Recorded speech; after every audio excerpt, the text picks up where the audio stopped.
Prehistoric America, 30 million years ago, the dawn of the Oligocene epoch.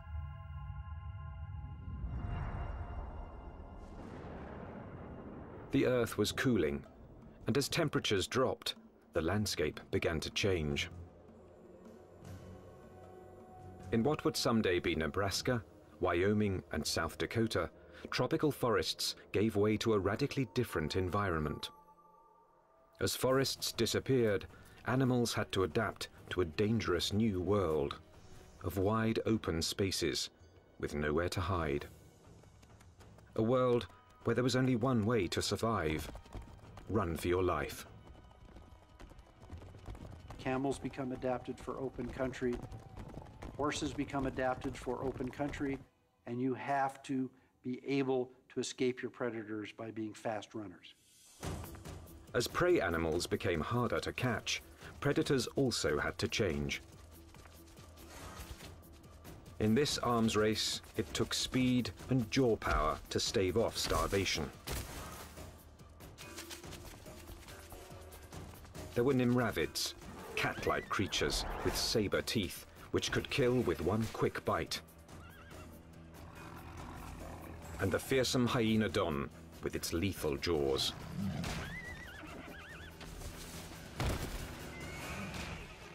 There was another animal stalking these deadly grasslands. Scientists call it the entelodont. More than a meter at the shoulder, weighing in at 270 kilos, entelodont was the Oligocene's #1 menace.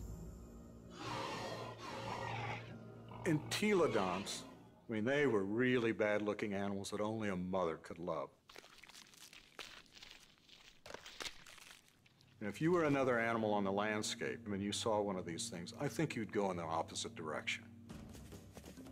Paleontologists have always looked at the entelodont's sheer power with reverence. But its behavior is one of evolution's most puzzling enigmas.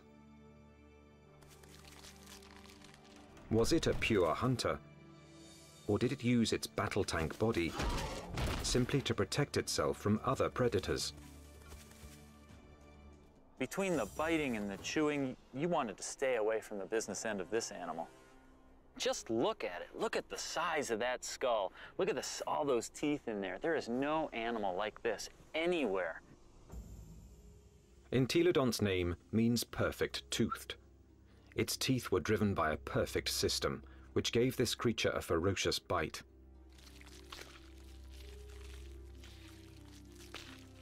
Its jaw power came from two massive cheekbones that leveraged the muscles and supercharged them, driving the deadliest jaws of its time. Jaws that could open 90 degrees and could clamp down harder than a hippo's or a crocodile's. This beast was bioengineered to bite. But what it was eating and why remains a mystery. Entelodonts have no modern relatives, no modern close relatives. So it makes it a challenge for a paleontologist to figure out how they made their living. What would an animal with such an enormous flange on its face, such enormous teeth, be eating? What was it doing? Entelodont fossils first caught the attention of scientists in the 1850s. They decided it was a bear-like creature. But then grooves in the teeth suggested that entelodonts were digging for plant roots, meaning that they literally ate like pigs. Today, scientific analysis has confirmed that the entelodont's closest living relative is the pig. But while this creature has some pig-like features, scientists have struggled to place it in any one category. In many ways, they're analogous to pigs, but they're also analogous to bears. They're also analogous to hyenas. Nobody's thought about these animals before. And there's no animal alive today that is a direct comparison to entelodonts. The lifestyle of entelodonts has provided paleontologists with difficult questions. A new generation of scientists is looking at the entelodont to determine why this plant-eating animal had teeth like a carnivore. Entelodont jaws held 4 different kinds of teeth: canines, incisors, premolars, and molars at the back. The back molars were ideal for grinding vegetation, but it's hard to imagine that the entelodonts would have needed such lethal canines and incisors just to grab plants. Then, in 1993, a discovery suggested that entelodonts were chewing on much more than plant roots. We've got a set of vertebrae here. You can see the neural spines are evident. For over 15 years, this quarry site in the Badlands of South Dakota provided paleontologists with a multitude of fossils from the animals that shared Entelodonts' world. There it is. First time out in 33 million years, huh? 30 million years ago, this place was a watering hole crowded with rhinos, camels, and early horses.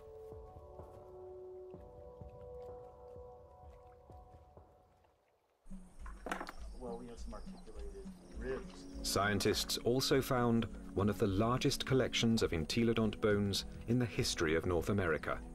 So many that they dubbed the site the Big Pig Dig.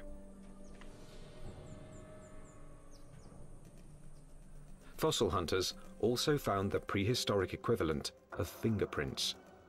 Entelodont teeth marks all over the bones of the biggest and fastest animals of its time.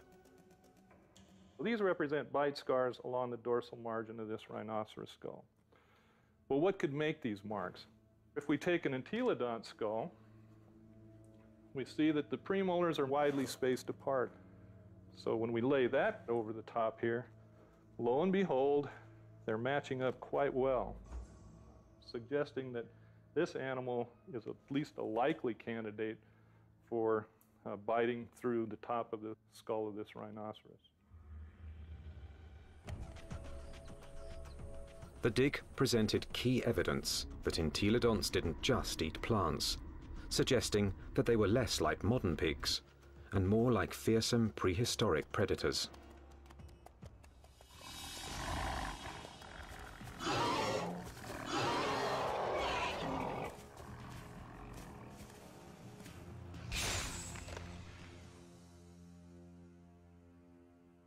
If we look at the front of the mouth of an entelodont, it's got a very strong bite that's interlocking. The teeth come together like that. The tips of the teeth don't touch each other, so it's not really specialized for cropping vegetation.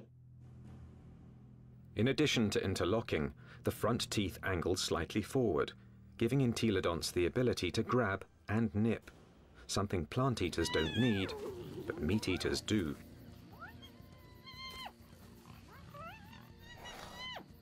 The incisors and the canines have been perfectly capable of tearing a bite out of a carcass.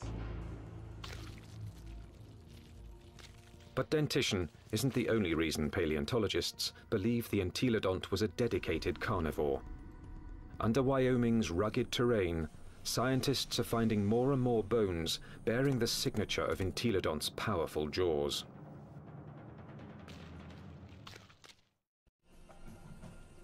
Across the Great Plains of North America, scientists are investigating a prehistoric pig.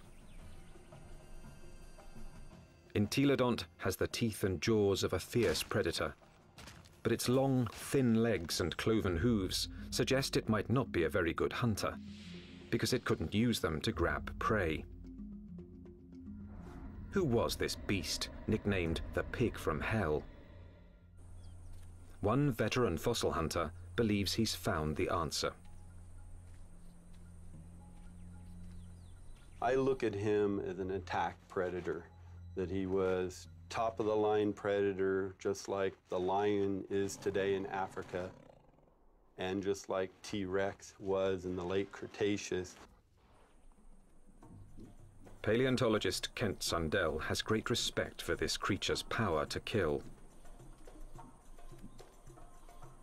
At Wyoming's White River Formation, he's found what he thinks is ultimate proof of its hunting prowess. 25 million years ago, this was a flat plain near a river where horses, camels and rhinos gathered to drink.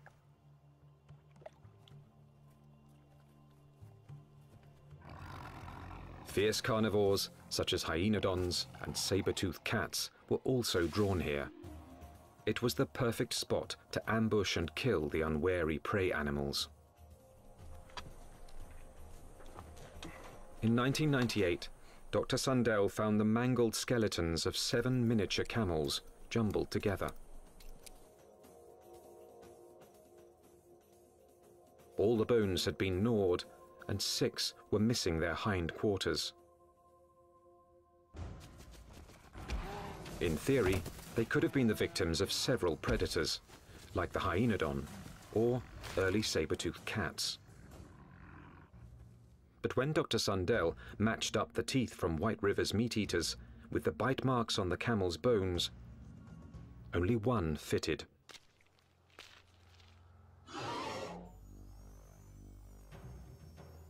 Bite marks alone don't prove these camels were killed by an entelodont, but where the bite marks are might be a clue. On the camels, I showed they were bitten in the back of the skull and at the top of the neck. He gets next to that prey and he tries to get a puncture wound through the cranium. Dr. Sundell believes this is the mark of a true predator, which kills before it eats. And hundreds of miles away, in Ohio, there's more evidence that entelodonts could have hunted. Evidence from a scientific journey no one's ever taken before. Inside an entelodont's 30-million-year-old head. At Ohio University, anatomist Larry Whitmer uses a CT scan to electronically model the brain surfaces of prehistoric animals. When he modeled his first entelodont brain, he noticed something unusual. This animal's eye sockets face right back out at us. What that tells us is that this animal almost certainly had binocular vision, meaning the visual fields overlapped, which allowed them to have some depth perception. Larry Whitmer believes entelodonts' eyes help to identify it as a predator. There's a decent chance that this animal has binocular vision as a predatory adaptation, to actually spot prey and actually judge their distances, which you might actually expect an ambush predator to have. So it could actually jump at the right speed and the right distance in order to capture its prey.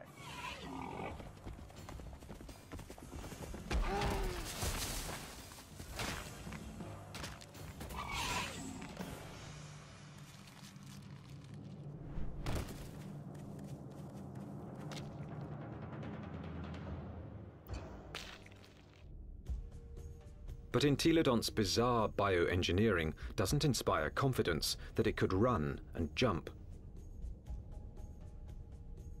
Its body bones are light compared with its massive skull. But in fact, entelodonts easily carried their enormous heads, without tipping over, using powerful packs of muscle bulging from the top of the spine to the legs, and from the back of the head to the tail. The animal's head was cantilevered out in front of its body with these ligaments that ran from these spines down to the skull. It had full muscle all along either side here, and it had muscles coming from the sternum up to the jaw down here. Massive muscles carried its oversized head.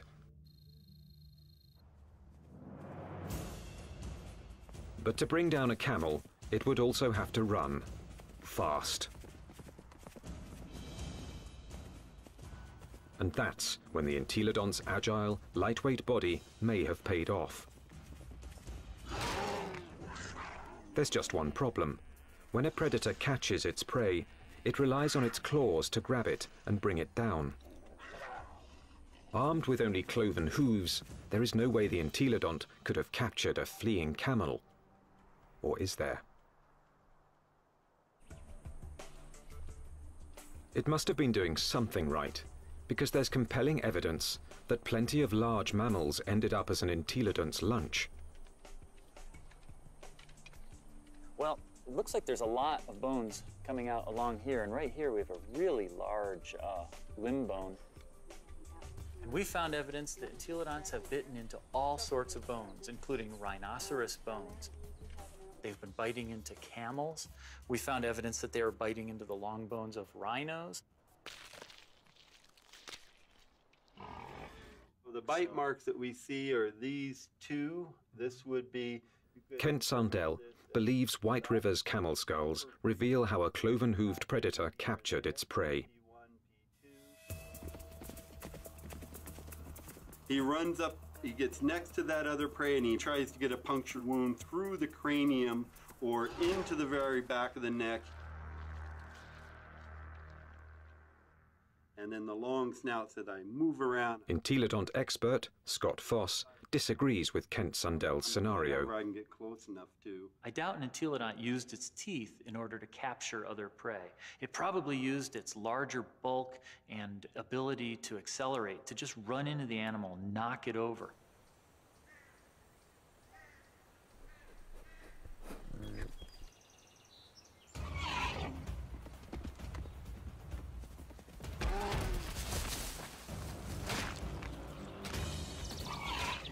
Once I had that animal knocked over, then the teeth can go into business, then the jaw goes into business, and it could crush whatever it went into. And it probably bit the animal right there in the head. Entelodont had all the tools necessary to kill prey animals. But there is more to the job of hunting than just the kill. A top-flight predator must have the ability to find and ambush its quarry. To understand this part of the process, science needs a fossilized window into an entelodont's world. What would we see if we could follow in an entelodont's 30-million-year-old footsteps? At a fossil site in Nebraska, that's exactly what scientists have done. And these footsteps have led them on the trail of the creature's hunt for food.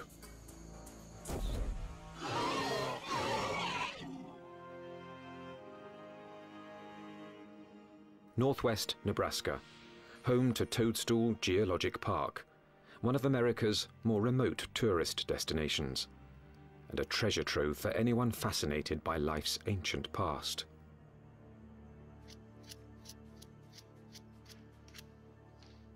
Okay, here's our heel pad.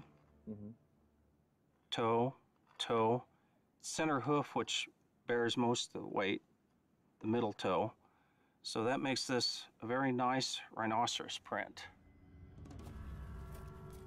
30 million years ago, these solid rocks were muddy stream banks, where migrating animals left their footprints, still preserved in Toadstool's rocks. Well, once we get it clean, it's a very nice rhino. Weigh in anywhere around 500, 600, 700 pounds.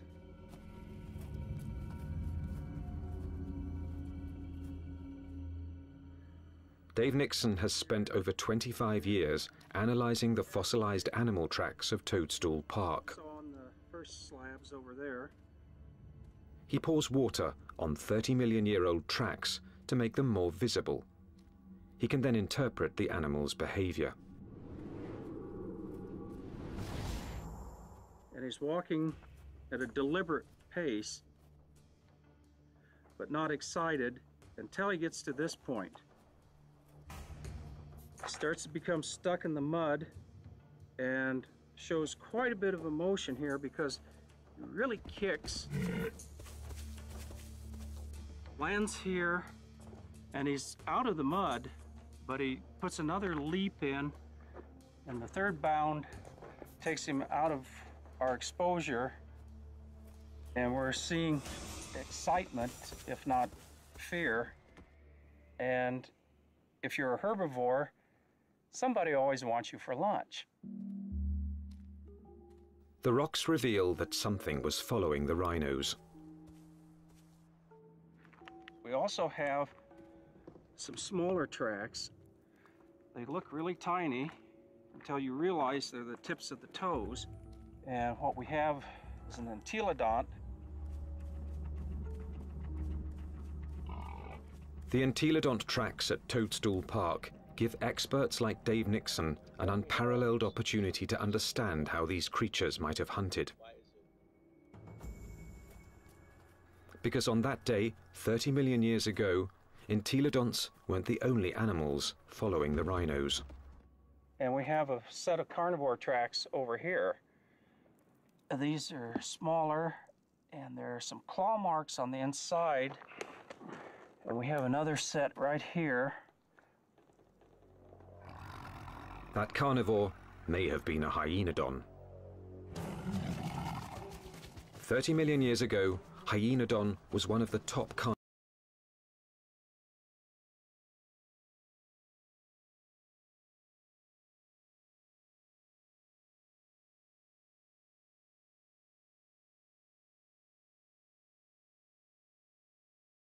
America.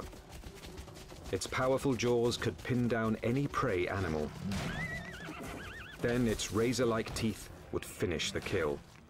But it also had the patience to track the prey over long distances. The carnivores are following the herd animals who go through first and fairly close. They'd be relatively on the heels of the group.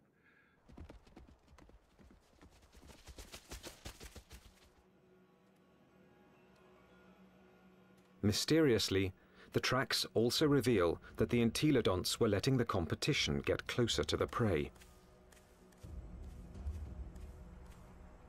They're following the main herd, but they're not as close in time.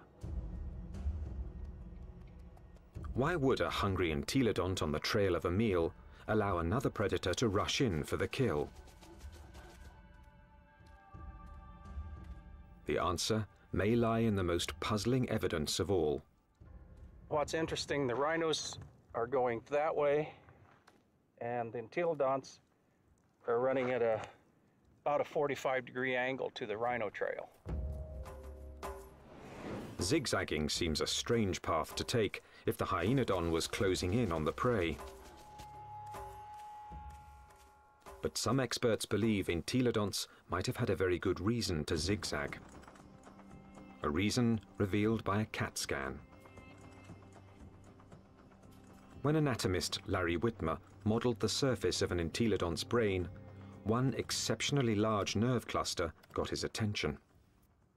The size of these things right here. And what these are nerves that are actually bringing sensory information in from the snout. This was no bloodhound, but it still had a very respectable sense of smell, and this smelling apparatus here certainly would have been well adapted to pick up the smell of a carcass. And that could explain why the Toadstool Park entelodont zigzagged while following the rhinos and hyenodon. Zigzagging could have helped its nose track the smell of a kill. It's searching. If, say, something's here or here, as you go around it, as the wind brought the scent to you, you'd be able to basically triangulate in on it and go find it. So if you were, the wind's from this direction and you're upwind, you'd miss it. But as you came this way, you'd be downwind and catch it, and you could double back.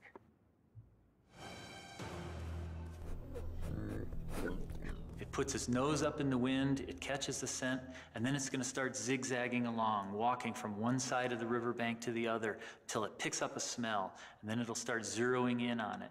And by moving from side to side, it's able to pick up changes in that smell and zero in which direction it wants to go. How do we know this behavior? Because animals with good smell do that today. Modern predator behavior could provide crucial clues as to how the entelodont lived. There's no doubt that this 30-million-year-old battle tank was built to kill, but it may have let others do the killing and then moved in to take possession. One of the strategies we often see that takes place is where one animal will chase another one off of a carcass. We see this at Yellowstone National Park, where wolves will bring down an elk and a grizzly bear will chase off the wolves because it's bigger, it's nastier. This might have happened to the hyenodon at Toadstool Park.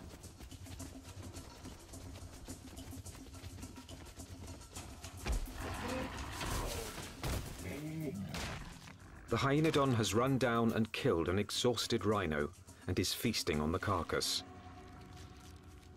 until the pig crashes the party. The razor-jawed beast goes from fearsome predator to underdog. The hyenodon might get in a few blows, but the entelodont's bulk would overpower its rival.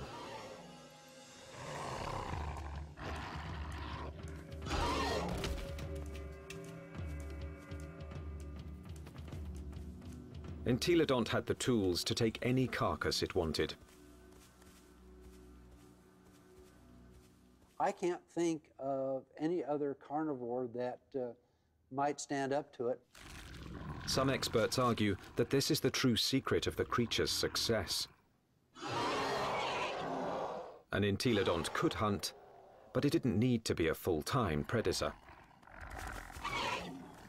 Instead, it let true predators do the hunting and killing, and then stole the fruits of their labor.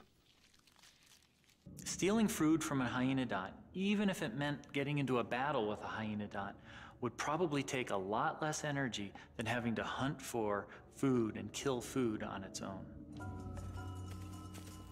If scavenging was its lifestyle, the entelodont's complex bioengineering doesn't look so strange. Entelodont had the eyes of a hunter, the nose of a scavenger, the front teeth of a meat-eating carnivore, and the back teeth of a plant-eating herbivore. It may have evolved from a plant-eater into an omnivore, a creature that could eat whatever was available in a radically changing world. And so in reality, what this animal ate was anything it wanted. That's part of the reason why these animals were as successful as they were for as long as they were on the planet. The entelodont's success was about to be tested by an ever-evolving planet. The Earth was growing cooler, and the landscape was changing. Some of the entelodont's fiercest rivals would not survive, but the pig from hell was about to show it could withstand the test of evolution by getting bigger.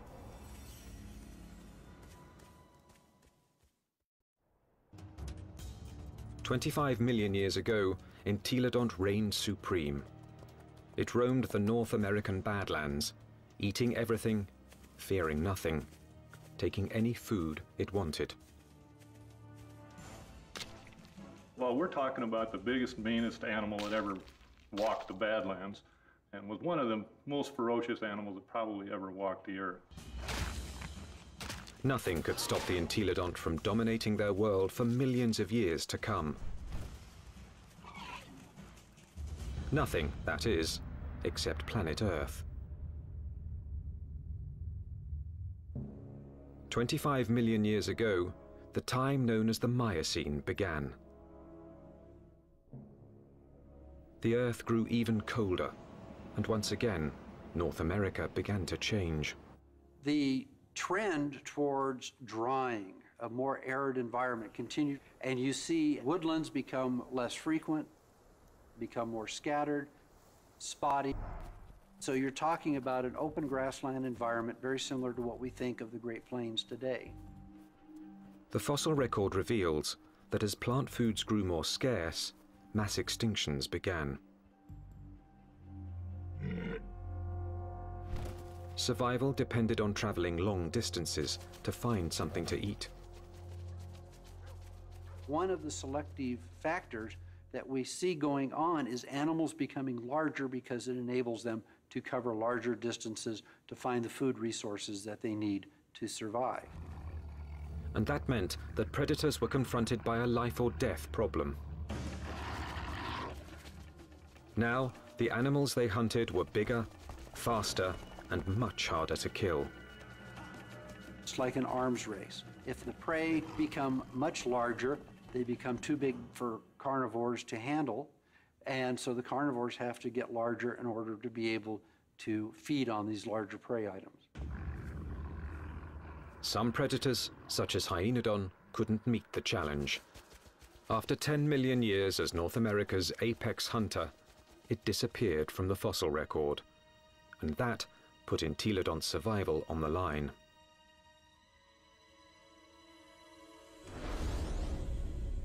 When the predator is gone, the scavenger is now in danger. The scavenger now needs to adjust its lifestyle. And if the scavenger isn't very flexible, it's going to have a difficult time. And in fact, the so-called pig from hell disappeared from the fossil record at about the same time. But this species wasn't gone. Entelodonts evolved to rule the North American plains with a vengeance. This pig hadn't become extinct, it had supersized. This new version stood over 2 meters tall and was 4 to 5 times the size of its predecessor.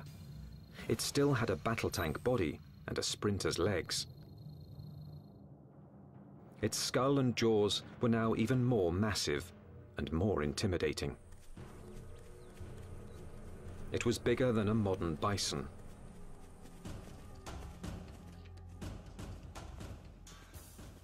The experts call it Dinosaurs, a name meaning terrible hog. Terrible enough to earn a nickname of its own, the Terminator pig. Dinosaurs.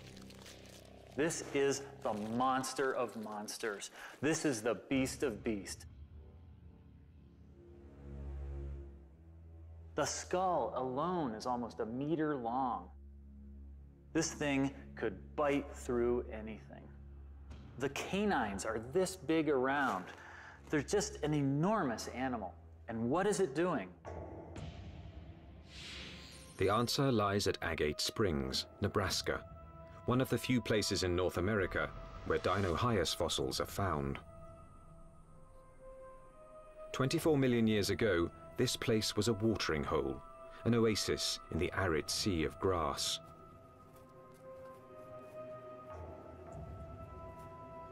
Hundreds of animals, many of them rhinos, gathered here to drink.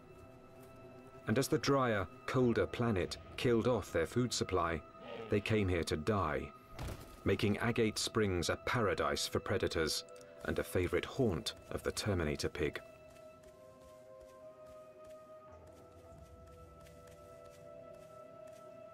This thing was eating the big animals.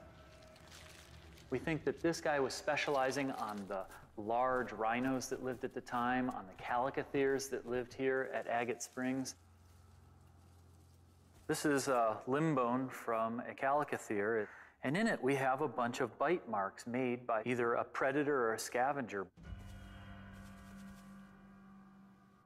The Entelodont premolar, one of the teeth you find just behind the canine, appears to match these holes very well.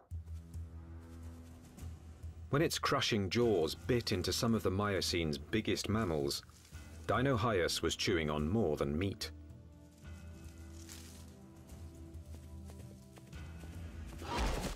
But the important part of this bone is this end here, where it's been broken off. The animal bit through the bone, sheared it off, and then had access to the nutritious marrow that was inside. Bone marrow is one of the most nutritious foods an animal can eat. And in times of mass extinction, it would have been a prime source of nutrition. As the Miocene climate change killed off thousands, a diet from scavenged bone marrow may have allowed the Terminator pig to thrive.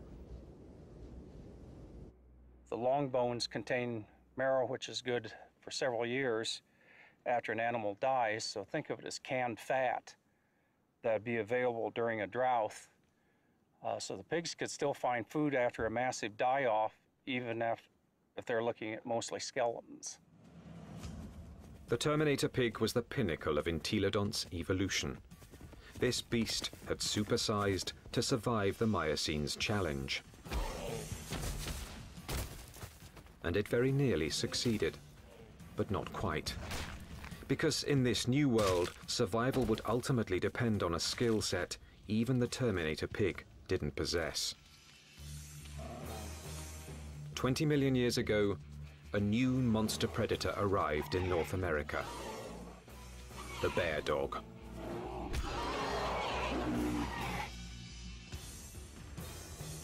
The Miocene epoch, 20 million years ago. In what's now northwest Nebraska, Dinosaurs, aka the Terminator pig, is settling down to eat. The chances are good that its meal will be interrupted.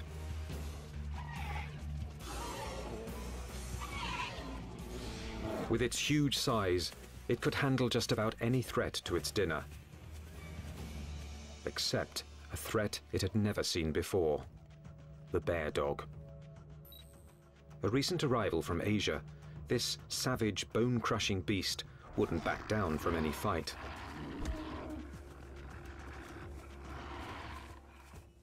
The bear dog migrated from its homeland in China and Mongolia across the Bering Strait to North America about 23 million years ago. Just about the time that North America's top predator, the hyenodon, suddenly disappeared.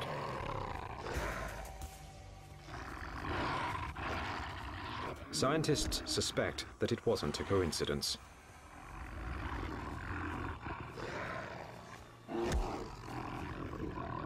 They certainly were probably much better predators in lots of ways compared to hyenodon.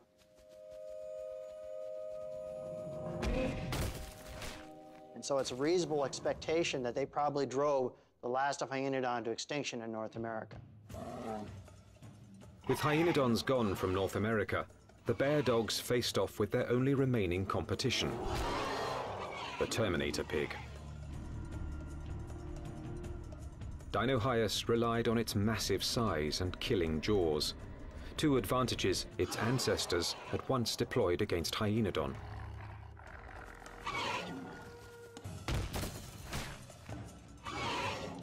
But the bear dogs counterattacked with new evolutionary weapons. Its first weapon was speed. With its heavily muscled, top-heavy body, Dinosaurs could be a fast runner in short bursts. But on the vast, open plains, the bear dog's bioengineering was perfectly suited for long-distance pursuit of prey that was becoming much harder to catch. When you look at the skeleton of this animal, it's a much more sophisticated, much faster running animal. We see longer legs in the horses, longer legs in the camels. So if it came to running down prey items, this animal would have had an advantage. Its next weapon was its teeth. Entelodonts ate well because their jaws and teeth could tear flesh and crush bone to extract its highly nutritious marrow. But bear dogs could do these things just as well. In fact, even better.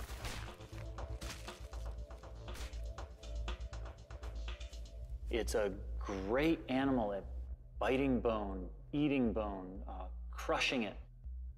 And it also has a set of teeth that are sharper than any entelodonts. Entelodonts, for example, wear the tips of their huge canines off, and they're not actually very good for puncturing, probably because they spend so much time crushing bone with them. This animal never does that. Its canine teeth are always much sharper. It also has better slashing teeth in its jaw than any entelodont had. So in many ways, it did a better job what entelodonts had done than entelodonts ever did. The bear dogs could outrun and outbite the Terminator pig. And they had a third weapon the entelodont never possessed.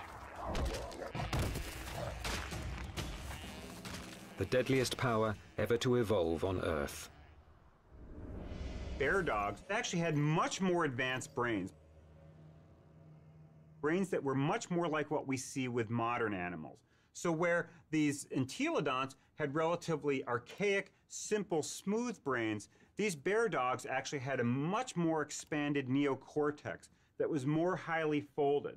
These were more sophisticated animals. Instead of developing brain power, entelodonts had responded to the Miocene challenge by supersizing into Dinohyus. For almost 20 million years, they had ruled their world by brute force.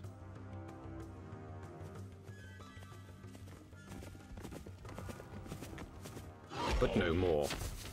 From now on, brains, not brawn, would decide who won and who lost nature's battle to survive.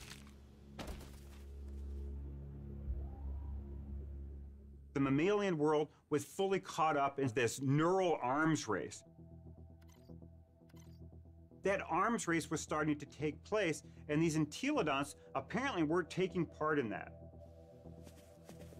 That may have actually put these animals at something of a disadvantage. This was an animal that almost certainly was driven mostly by instinct, with fairly predictable, stereotyped responses. This was not a clever animal. In combat, Dinohyus would have been bigger and stronger, but brain power could have given bear dogs the decisive advantage. Today, intelligent predators like wolves make up for their smaller size by hunting in packs to execute a creative plan of attack. Bear dogs might have followed the same strategy against Dinohyus. It's very difficult for Dinohyus to compete with the bear dogs. With a pack of bear dogs, even a large Dinohyus would have a difficult time chasing them away from a kill. These smaller, less powerful, but more clever animals potentially were able to actually steal kills away from Dinohyus. That they actually could have used different kinds of techniques. Fooling Dinohyus, being able to lead it away, or to actually even take on Dinohyus itself in actual combat.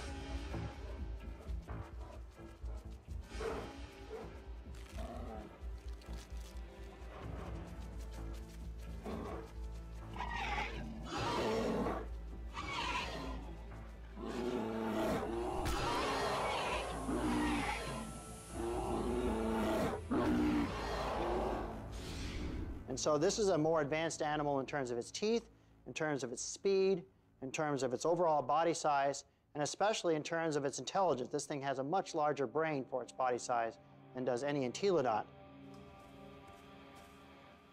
This animal had entelodonts beat in almost every way you can think of.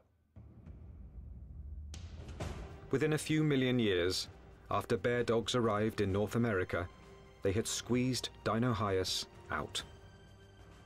Its favorite food, the calicothea, was also extinct. Without this meal to sustain its own massive bulk, the Terminator pig was forced to compete directly with bear dogs for smaller prey. And that meager food source wasn't enough. The supersizing that had once guaranteed success was now a fatal flaw. Eventually it got to the point where it is no longer advantageous to keep getting bigger because you reach a point of diminishing returns, that the amount of food you get by stealing from other animals does not compensate for your needs to maintain a population. Unable to get the calories it needed, the Terminator pig became the last entelodont. So if your prey goes extinct, you're likely to go extinct as well. Just getting large is not a good idea for the future.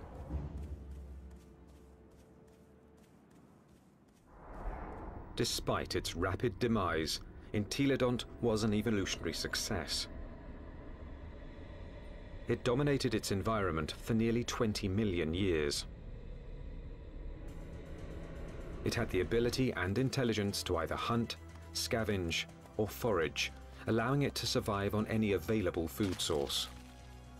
This behavior is now the norm for more modern omnivores, like bears and humans. And some think a bit of entelodont's predatory instinct still lives on. When I was a kid growing up on a farm, I was always told, don't fall down the pig pen, they'll eat you. But the entelodont's living legacy isn't what fascinates the experts. Science is unraveling its secrets. Nothing else quite like it has ever walked the earth.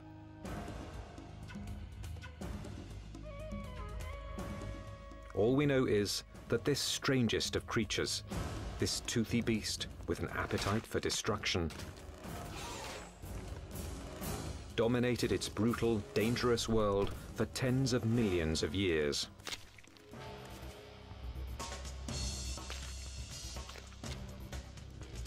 A powerful tribute to the entelodont, perhaps the most unusual and the most mysterious of all prehistoric predators.